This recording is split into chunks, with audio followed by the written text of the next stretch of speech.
Seems like they might be moving towards that Maokai in the jungle as we hover over the Gnar. And they will just go ahead and lock this one in for Antara. So blind pick Gnar into the top lane. Let's see what Smeb's got ready to go. I mean, how saucy do we get? Do we see the very famous Yasuo pick that So1 was able to win with the Jin Air? Nope, it's just going to be Shen. Just going to be Shen pretty instantly.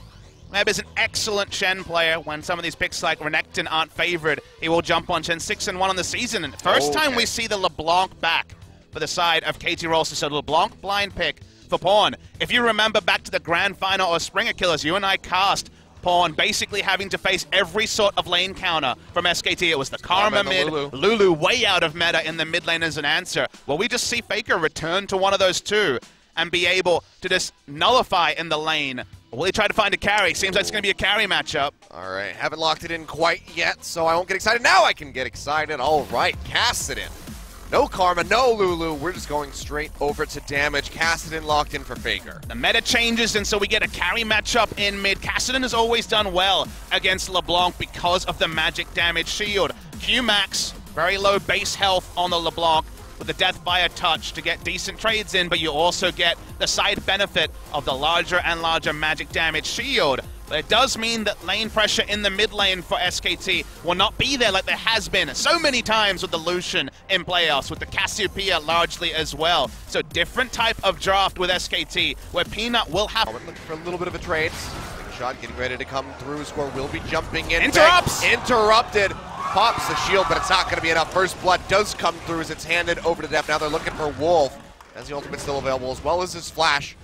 Go ahead and pop that charge his way out, but now KT going to be looking for their first turret here, 15.5 minutes in. The Peanut has the ultimate, pulls him back. Looking for a little bit more, hook connects in onto Wolf, not onto the Maokai. And it looks like Peanut will be going down. Couple more hits, gets the Sap Magic passive, and the Smite to try to keep him alive, but he'll go down in the end as Pawn finds the second kill of the game. Still 1,500 gold up.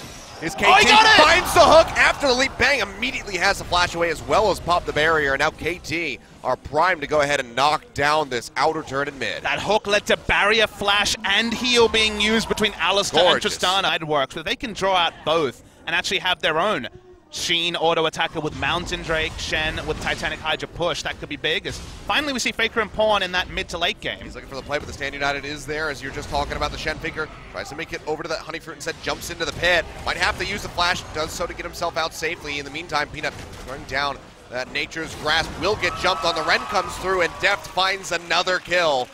2 over to the Callista, 3-0.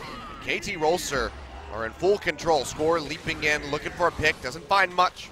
Take that Dark Passage out. Tom Flash missed from the Shen, but they were able to get a pick onto Peanut anyway. It had to be the sacrificial lamb a couple of times now. The reward for Kai can still turn fights. Teleports from Kassadins and Gnars can still turn fights. It's only in neutral areas like this where they can see this. Okay! Oh, the hook is just going to go ahead, land in onto Bang, regardless, and now the Ren comes down. Deft will keep himself alive. The explosive charge not enough to find him, but they will find Faker. Another hook coming through. Ripwalk will not save you. It's a double kill to Deft. 4 on the board for him, and KT might just be looking at Baron 25.5 minutes Mata in. has Death Sentence on a targeted ability this game because pulling off hook after hook, the Callista Thresh was the big duo they were able to get, and even though everything around them could potentially not work, they've managed to get the maximum value out of Callista Thresh. This should be the first Baron of the game. Peanut has gotten a lot of steals, but he smited down a Raptor. He's given up on this one. It's also Mata just waiting in the wings. You know that the Death Sentence is going to connect yet again. They'll just take a ride into the pit. The Ren comes through. Baron over to KT Rolster. 26 minutes in. Now up almost 7,000. We'll get another look at this gank. Bang walks up. He's done this a few times, having faith in his summoners, but Score able to kidnap him out of mid-air after the hook had already come through. Then Mata decides, well, my work's not done here. I'm going to get another one. Hits the flay, and then actually hits the hook before the Rift Walk and still goes through it. Looks like it was buffered in many ways. They get the Baron buff, and now all the things we outlined about what SKT's draft does do not apply, because Baron buff is the ultimate equalizer. I mean, if you're Bang, I don't even know who you hate more in that instance. Do you hate Score or do you hate Mata, the deliverer or the catcher? In the meantime, Faker getting jumped on. Shadow Dash comes through, and he is just going to mount Smeb. will take that kill for himself, and Faker does not look very enthused in the booth. In the meantime, the rest of KT knocking down this inner turret in mid. Won't quite be able to take it, but they're getting Tucker down by the enemy Raptors. Will be charging in through the mid lane, looking for a play, but he's spotted out, and that just might be the burn of the minions are so important there to give them exact timing on where to go, so Mata didn't just run into Faker. Faker, maybe in a bad spot, has to use the flash. Will be jumping away. Meanwhile, back into the mid lane as they look for Antara, snatches him up, kidnaps him yet again, and delivers another kill on for Faker. Flays him back, but he jumps over the wrist walk. In the meantime, Wolf going low. Chain's coming through. Not gonna have the lockup. Three-man finds a massive shadow dash. Nature's Grasp thrown down by Peanut, but he is just likely to die yet again. Flashes away, gets locked down. Another rend over from Depth, puts another kill on the board. A second inhibitor going down. And honestly, KT are going to be looking to close out this game comfortably to get in on top of it. Antara in that Meganar form at the moment is still threatening. Score's going to go in deep, however. Looking for the kidnap, does find one. In onto Wolf, drags him away as he goes low. Shadow Dash comes through, and he is going to get taken down. Did not have the Unbreakable Will, and now Peanut will be suffering a similar fate. Another Rend might just do it. No, one more auto attack will take him down. Another double kill over to Depth, who seems like he is just having the perfect game, but it's the supporting cast around him that is really enabling it. Mata has been an absolute monster on this Thresh so far. Looking for the killing blow here. Pawn going low, takes quite a bit of damage, but Stand United will keep him healthy. And in the fight, dashes to the side for the pick in onto Antara. Comes up with a knockback. They'll get the pop onto the Zac, but he hasn't gone down yet. Neither has Depth, but Faker finally comes up with the kill, the massive shutdown. But he just delivers himself to death as well. Finally a kill on the board for SK Telecom, but it might be the only one that they see. Might extend the game though, Achilles. Pawn has to teleport back in if they want to try to finish now. They don't have to be greedy.